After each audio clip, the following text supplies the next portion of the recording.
Hi, this is Dave Zwang with What They Think, and with me is Marco Boer, who is Vice President at IT Strategies. Mark is an old friend and an analyst, well-respected analyst in the field, and we're here at Hunkeler Innovation Days. Thank you for sitting down for a few minutes.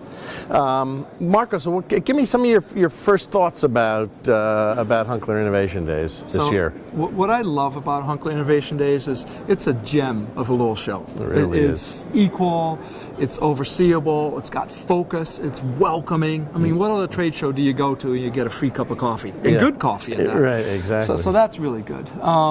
The other big thing, just walking around the two halls here, the first thing that struck me is that in the Xerox booth, which is the first one where you come in, no toner machines.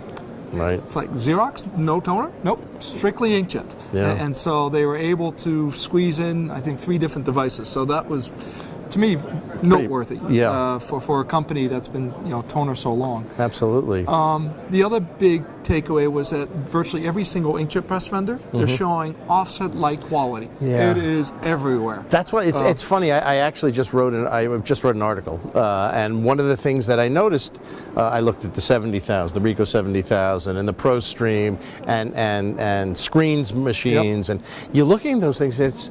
I'm sorry, I think we're here. Yeah, the quality levels are certainly getting there, and in a way that's actually an interesting problem. Yeah. And so the reason why that's a problem is because the paper industry, which we so depend on for a living, right? Absolutely. Paper prices are going up, etc. They look at this and say, oh, well, we don't have to do anything to our paper because they're solving all the issues through ink chemistry. And that may or may not be the answer long term.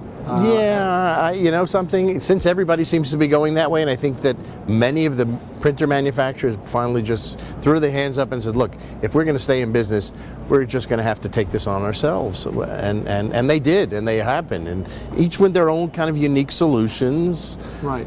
I mean, even, who was it? I think we were talking to somebody from KM before, and he said, we have UV, but there's certain, we're printing on plastic now, so we feel we have to do a pre-coat. Right. Okay, great.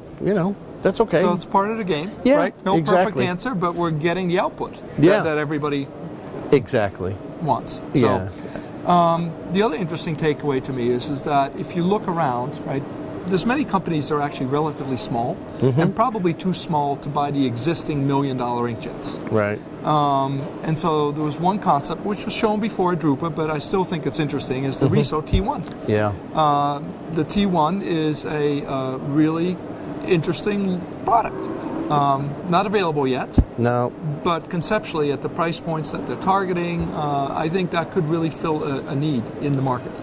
Yeah, I think it's fascinating because I had a client years ago that had Riso equipment in there, and for the price, it was absolutely amazing. The quality was good, and although we have this looming presence about to hit, and everybody's starting to feel it. It's this Drupa thing, which is coming down the line. And what's interesting to me is that HID, Hunkeler Innovation Days, used to have a lot of new equipment. A lot of guys showcased their new presses. I think there's less. I mean, the 70,000 is here, although we've kind of seen it. Right.